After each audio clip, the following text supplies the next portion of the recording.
Si elle n'avait pas été actrice, elle confesse volontiers qu'elle aurait été une extrémiste asociale qui aurait emprunté le chemin de la marginalité. Cela dit, au fil d'une carrière riche de plus de 100 films, elle a mis en musique et avec brio son goût pour la disruption, avec des choix qui témoignent de son inaltérable liberté et de sa volonté d'échapper aux diktats et aux modes, quitte à parfois entrer en dissonance avec son époque. Fanny Ardant est en aparté. Bonsoir, chère Fanny Ardant. Bienvenue en aparté. Bonsoir. Ravi de vous accueillir. Ravi de vous voir revenir dans cet écran. Oui. Qui vous va bien. Vous connaissez un petit peu maintenant cette adresse. Oui. On avait parlé de vos bagues la dernière fois. Oui, je vois que le compte y est, toujours. D'ailleurs, Rachel les a aussi, elle les porte, ces bagues. Oui. Rachel, c'est évidemment votre personnage dans ce film dont on va parler dans un petit instant, Les Rois de la Piste.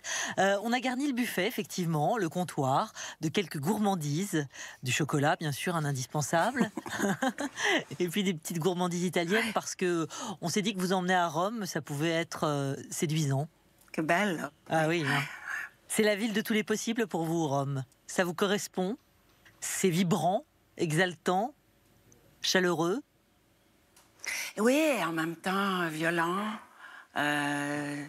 cynique, ironique, blagueur. C'est pas que la romance, c'est aussi les coups de couteau. Et vous aimez ça aussi? Voilà. Ouais. Parce qu'effectivement, il faut que ça fissure, il faut que ça coince, il faut que ça taille. Paris, la France, c'est trop de pudibonderie aujourd'hui pour vous, Fanny Ardant? Ah non. Moi, par exemple, j'aime beaucoup Paris. J'aime le chaos. J'aime les choses contradictoires. J'aime les rues encombrées. J'aime les cris. Vous êtes servi alors? Oui, j'aime beaucoup Paris. Et vous savez, la France, on ne sait jamais ce que c'est. Parce que c'est un mélange. Il n'y a pas que la France de celle qu'on entend. Il y a toute la France de celle qu'on n'entend pas. Je vais commencer évidemment par vous parler de Rachel. Est-ce que vous voulez vous asseoir quelque part? Vers les tentations, les canistrelli ou sur le canapé? Parfait. Bien sûr, on va vous poser des questions autour des Rois de la Piste. Cette famille, filmée par Thierry Cliffat, ce film en salle demain. Vous incarnez Rachel, une femme haute en couleur qui a élevé ses fils et son petit-fils dans le culte de l'arnaque. Une famille sympathique, de bras cassés, qui vit de menus larcins et de coups foireux jusqu'au jour où ils en viennent à voler sans en connaître la valeur une toile de la peintre polonaise Tamara de Lempicka, la vraie. On regarde un extrait, on s'en parle juste après. Qu'est-ce qu'il y a de beau ici, là-dedans? Alors, de Rolex. C'est joli, je le garde. En tout cas, c'est pas le casse du siècle. Ton fils, il risque rien. C'est sérieux ça, maman? Bah, il a pas de casier. Il risque quoi, au pire, 6 mois?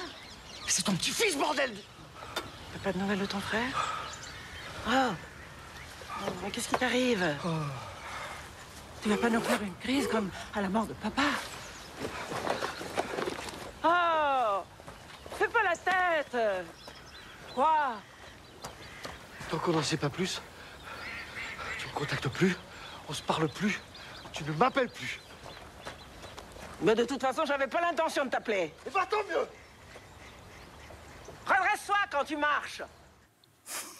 Et oui, c'est ça. C'est la tonalité de ce film. Formidable Rachel, Mathieu Kassovitz également qu'on a aperçu. Nicolas Duvauchel, Ben Attal qui joue lui votre petit-fils. C'est savoureux cette histoire de famille. Alors Thierry Cliffat, il n'a pas trop envie qu'on dévoile les rebondissements de l'intrigue, et pour cause. Mais pour rester sur cette famille, c'est ce côté... décalé, décadent, à la fois infréquentable, mais très attachant qui vous a attiré en lisant le scénario?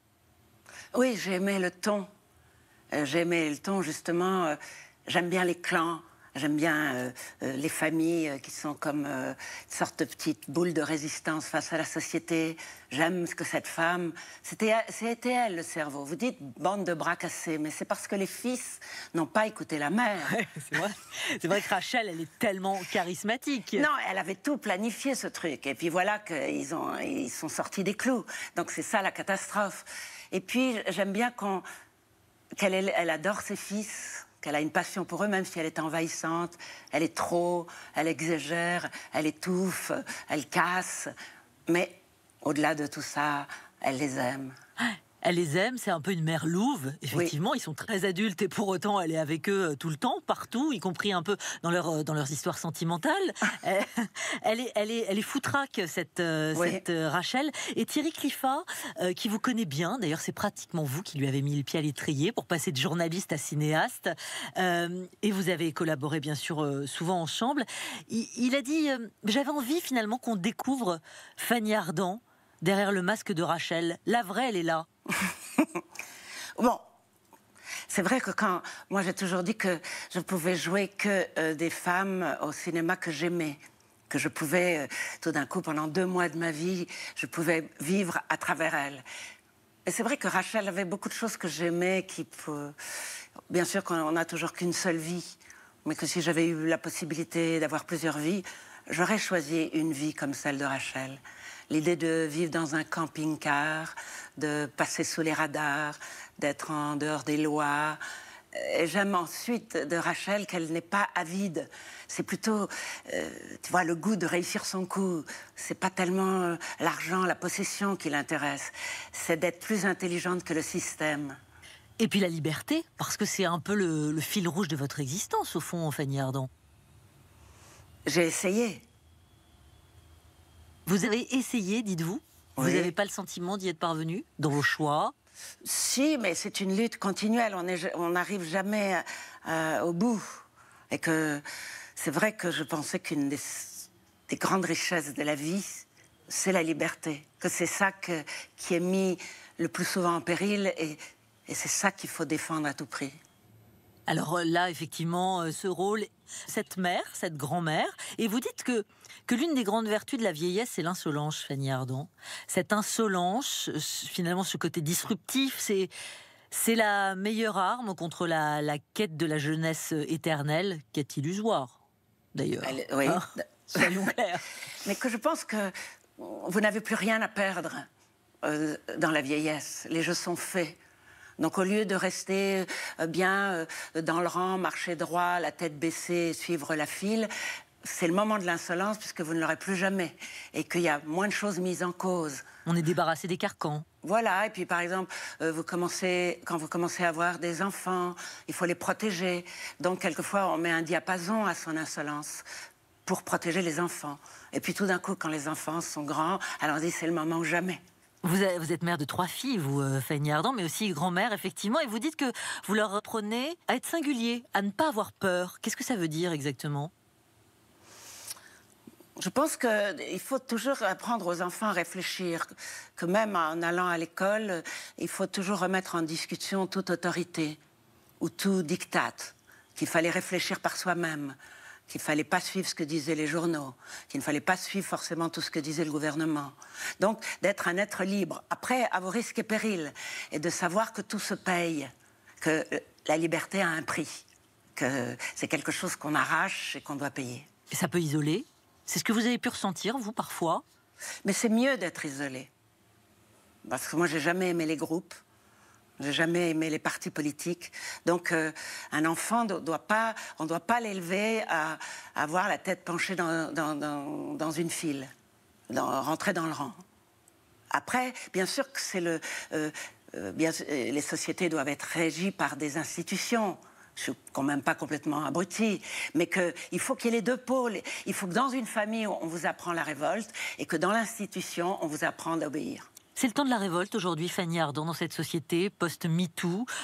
Chaque jour, on voit fleurir des témoignages, des voix qui s'élèvent pour raconter la peur sur un plateau, hors plateau. Je parle là du milieu du cinéma, bien sûr. Vous avez eu peur, vous, sur un plateau?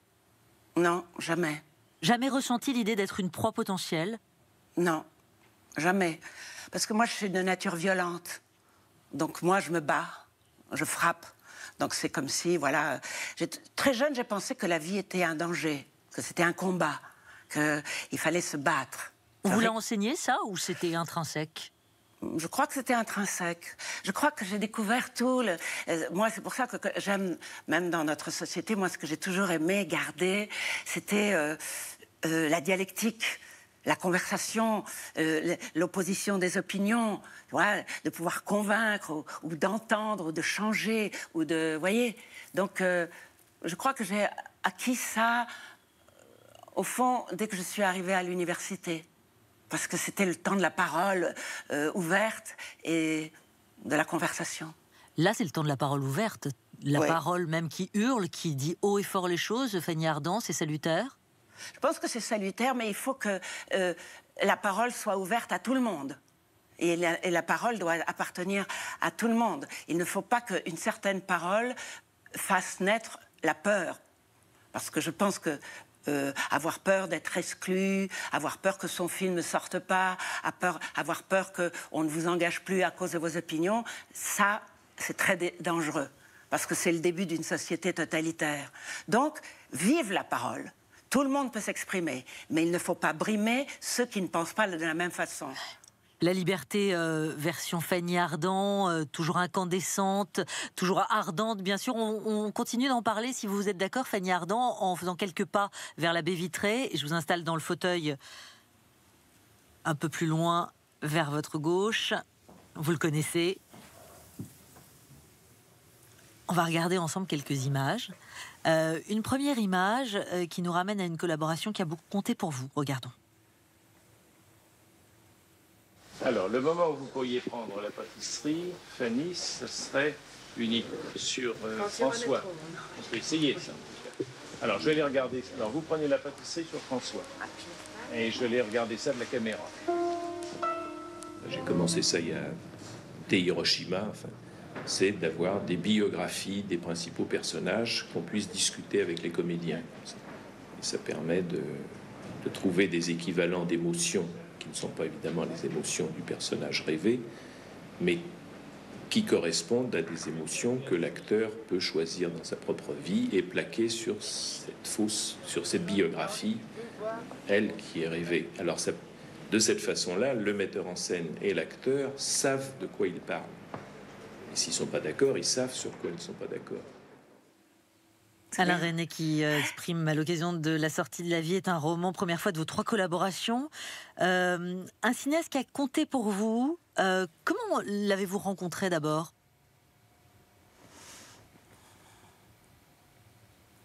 Un jour, je l'ai rencontré avec sa femme, Florence Malraux. Mais comme ça, pour rien. Enfin, peut-être que lui, il avait une idée derrière la tête, mais je me souviens d'un dîner comme ça. Voilà. Et moi, je savais que j'avais vu ses films. Mais curieusement, moi, chaque fois que je rencontrais des gens, je n'étais pas une actrice. J'étais une personne. Je m'intéressais à l'autre personne, mais je ne mettais pas immédiatement la grille d'un rôle éventuel.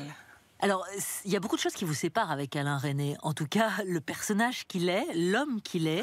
Je crois qu'il est resté très mystérieux, son univers, lui, sa façon peut-être d'être très méthodique, soigné, un grand travailleur méticuleux. Il y avait comme ça une sorte de 2 univers qui se côtoyaient, lui et vous. Oui. Et en même temps, je me souviens d'un deuxième film que j'avais fait avec Alain Resnais, qui était L'amour à mort. Et il m'avait donné le rôle d'une femme pasteur, complètement altruiste, sereine, lumineuse, douce et bonne. Et c'était à l'opposé de mon caractère.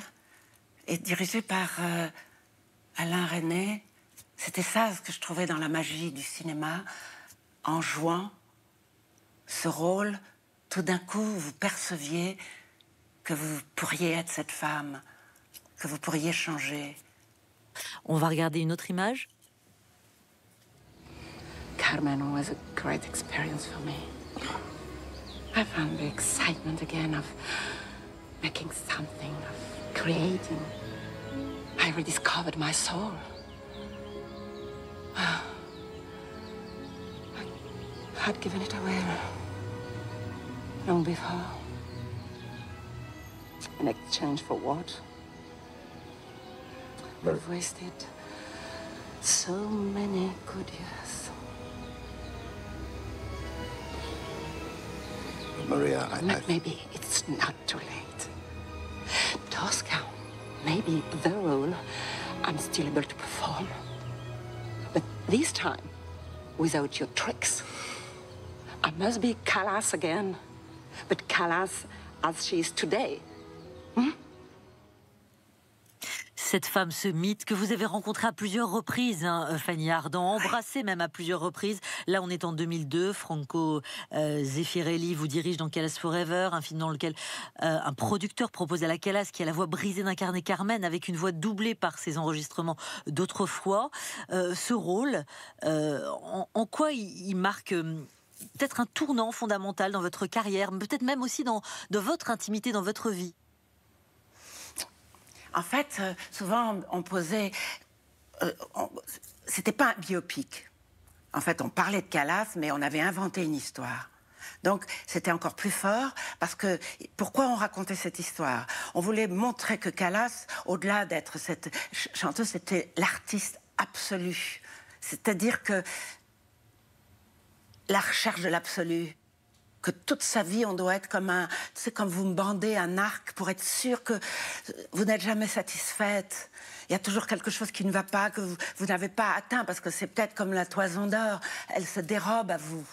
Et que, en fait, d'être moi une actrice qui jouait cet immense artiste, c'est, toi, ça te rend humble. C'était comme si, tout d'un coup, il fallait gravir une montagne. En serais-je capable? Aurais-je, tu vois, joué Maria Callas, que déjà j'admirais depuis très longtemps, depuis presque une jeune fille à 15 ans. Donc ça, elle faisait partie de ce que j'aimais, de l'opéra, de la voix, de tout. Et donc, c'était un énorme challenge. Vous avez eu peur, donc? Oui, parce qu'en plus de ça, quand on me disait il va falloir parler anglais, il va falloir savoir danser le flamenco, il va falloir faire tout en post-synchronisation. Donc c'était comme tout d'un coup, voilà, comme 1000 choses qu'il fallait... Et souvent on m'a demandé, mais est-ce que vous avez lu beaucoup de livres sur Callas? Et curieusement, non. C'était comme si sa voix... Comme je devais jouer ça en post-synchronisation complètement doublée pour que les mots épousent, les lèvres épousent la voix d'autrefois, c'est comme si à travers une voix, d'une façon mystérieuse, vous trouviez un chemin. Alors bien sûr, la voix, le risque à tous les étages de la vie, c'est ce que vous dites aussi, faire fi des conventions, tout ce qu'on retrouve, aussi tiens, dans ce film-là, un peu décalé, regardons. Alors voilà le topo. J'organise une grosse soirée pour les 20 ans de ma fille unique, Sophie. Ah, sa fille, elle est unique. Ah. Seulement, je voulais que vous sachiez que j'ai une certaine expérience des ravages de la drogue. Donc là-dessus, moi, je me mets à réfléchir 2 minutes. Et voilà le concept. Je dis à ma fille, très bien pour ta soirée, moi, je m'occupe de te trouver de l'herbe pour toi et tes petits copains. Mais, à une seule condition, tu ne touches à rien d'autre. En plus, tu peux leur faire confiance, hein. Parce que la weed, c'est vraiment top quali, hein. Je valide ce matos à 100%. Voilà, ma petite Fanny. Si t'as confiance, moi j'ai confiance. Vous avez confiance. On a confiance, ouais. Hein? C'est un cercle vertueux. 2016, cette comédie savoureuse avec François Civil et Pierre Ninet, tout jeunes et jeunes apprentis dealers également qui en viennent à rencontrer une actrice accro au cannabis. C'est vous, Fanny? Ah oui. On avait beaucoup ri pendant cette scène. Ah oui, j'imagine. Avec Pascal Demolon. Mon Dieu, j'ai gardé un très bon souvenir de cette scène parce qu'on avait ri. Et moi, j'étais la seule qui pouvait rire comme une abrutie, puisque finalement, j'étais partie dans un autre corridor. Donc, et puis, je me rappelle que je fumais des Marlboro et que le chef opérateur, l'accessoiriste me disait hey, c'est pas des Marlboro, c'est du shit. Hein, donc, ne fumez pas ça. C'est presque lunaire en fait ce film. Il y a en tout cas certaines scènes très décalées. Oui, évidemment. Des fous rires donc à l'infini. C'est ce qui vous amuse là dans ce film-là, une comédie déjantée, jouée avec l'image d'une actrice, la décaler complètement. C'est jubilatoire. Oui. En fait, tout ce que vous venez de dire, c'est d'une façon inconsciente. Vous savez, comme un chien qui rentre dans une forêt. De dire, c'est un rôle en passant comme ça, vous ne remettez pas toute votre vie, mais tout d'un coup, c'est comme, voilà, un moment volé à la vie où vous pouvez être quelqu'un d'autre ailleurs. Vous dites que le public a souvent une idée arrêtée à mon sujet et j'aime qu'il soit étonné en me voyant dans un rôle inattendu. Vous avez l'impression aujourd'hui de lui montrer vraiment la Fanny Ardant que vous êtes à la ville? Non, parce que je pense jamais en ces termes. En fait, c'est comme si on est toujours tout seul. Donc tout d'un coup, on vous propose un rôle dans une pièce ou dans un film, et puis vous rentrez avec la joie que vous avez tout d'un coup, comme un artisanat de jouer. Et puis après, allez, Inch'Allah, ça sera reçu, mais je pense pas jamais à l'arrivée, moi. Je pense au départ. Au départ. Et est-ce qu'on vous propose au départ davantage de comédie aujourd'hui? Niet. Et vous voudriez? Vous aimeriez? Ouais, mais en même temps, vous savez quelque chose, c'est comme... je veux pas l'alternance. Je veux pas un peu de rire, un peu de chagrin. Il faudrait... Moi, je suis de nature obsessionnelle. Donc, tout d'un coup, on peut rentrer dans un long couloir noir et obscur. Et puis, tout d'un coup, on ne sait pas pourquoi, parce que quelqu'un vous a dit « Eh !» Alors, on y va. Vous dites « et on y va », on parle du regard bien sûr, mais on parle aussi de votre voix, j'entends par là votre manière de réaliser, vous avez déjà réalisé, est-ce que vous auriez envie de réitérer aujourd'hui? Oui. Dans quelle tonalité? Dans quel genre d'arène? Noir. Ah. Finalement on y revient, la substantifique moelle quelque part. Ah oui, non, je ne saurais pas écrire quelque chose... Je dis toujours, moi j'ai toujours eu un sentiment tragique de la vie. Alors je suis une incurable positive, mais je suis quand même fondamentalement pessimiste. C'est tragique la vie, mais c'est pour ça que comme on a une vie avec un début, un milieu, une fin, et que dans cette trajectoire, vous êtes le roi de cette trajectoire. C'est à vous d'organiser et d'être libre, de danser sur vos chagrins, de tourner la page, de recommencer, que rien n'est si grave au fond. Que la seule chose c'est la mort, allez, c'est fini. Donc tu vas pas gâcher ce pauvre temps qui t'est imparti. C'est drôle parce que quand j'étais très jeune, je disais toujours, ça m'est égal le bonheur. Je veux que la vie soit intense. Fanny Ardant, je vous pose une dernière question dans ce fauteuil, ensuite on ira parcourir la bibliothèque. Est-ce que vous m'avez menti là? Je veux dire par là que quand vous preniez l'avion, parce qu'évidemment tout le monde vous connaît, mais si c'est à l'étranger, vous dites travailler à la police des polices ou parfois en usine de tricot. Alors je vous pose la question très sincèrement. Alors non, parce que moi je dis toujours, je mens sur les faits, mais je ne mens pas sur ce que je crois. Et je ne mens pas sur ce que j'aime. Parce que, vous voyez, c'est comme dans les interrogatoires de police, il faut mentir. Et puis c'est à eux de trouver la vérité. Tandis que si on se met à table et qu'on raconte tout, non, c'est pas intéressant. C'est passionnant de vous écouter, Fanny Ardant, c'est tellement intense. Je vous laisse faire quelques pas vers la bibliothèque. Vous pratiquez évidemment la lecture depuis toujours. C'était à midi, je crois, pile, il fallait pas déroger. Il y avait ce temps de lecture impératif.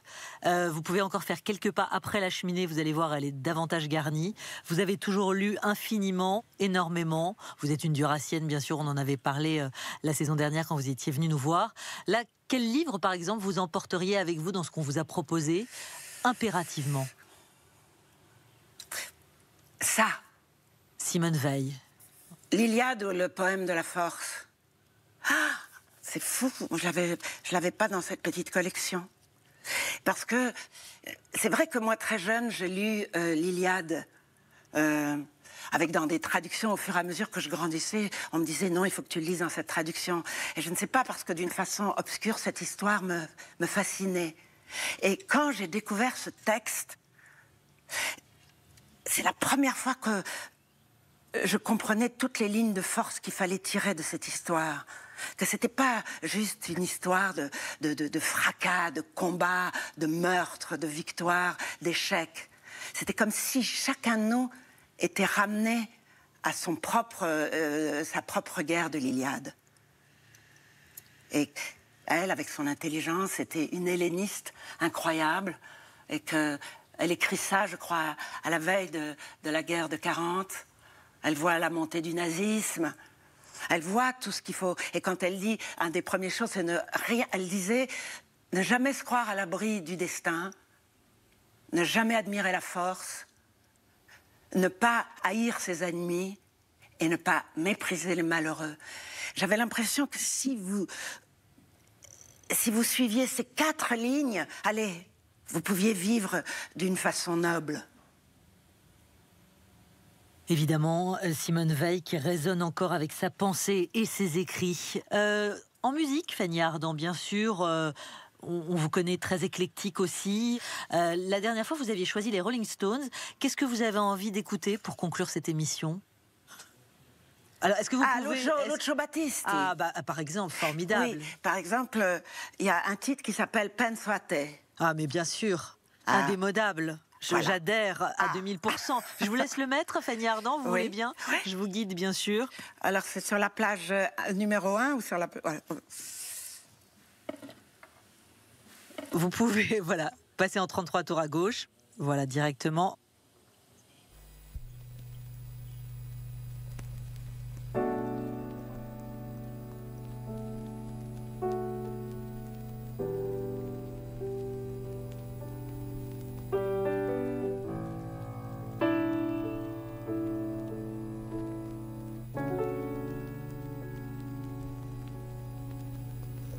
Io lavoro e penso a te, torno a casa e penso a te, le telefono e intanto penso a te. Come stai?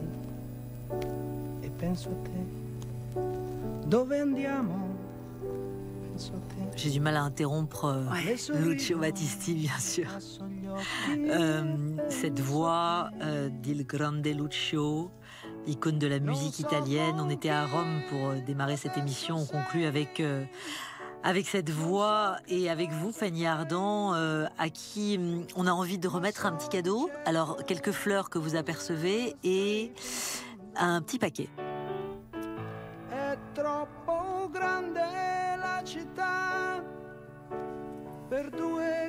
Je l'ouvre. Oui, si vous le voulez.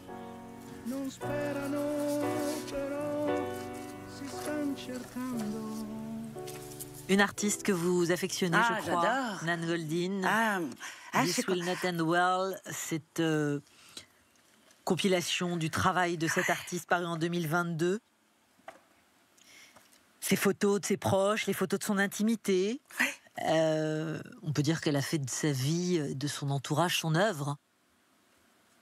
Oui, ça a été une des premières qui faisait ça. C'est comme si on n'est rien du tout, mais ce rien du tout peut être une œuvre d'art. Non, merci beaucoup. Merci à vous. Merci à vous, Fanny Ardant. Merci d'être venue nous voir dans cette émission. C'est toujours un délice de vous écouter, de vous entendre. On va vous retrouver évidemment avec le sourire, avec cette Rachel qui vous va si bien. Vous êtes si accordés dans ces rois de la piste, signé Thierry Cliffat. Je vous laisse franchir les quelques marches et rejoindre cette entrée. Merci beaucoup, Fanny Ardant. Non, merci à vous. Je vous embrasse, à bientôt. Merci. À bientôt, au revoir.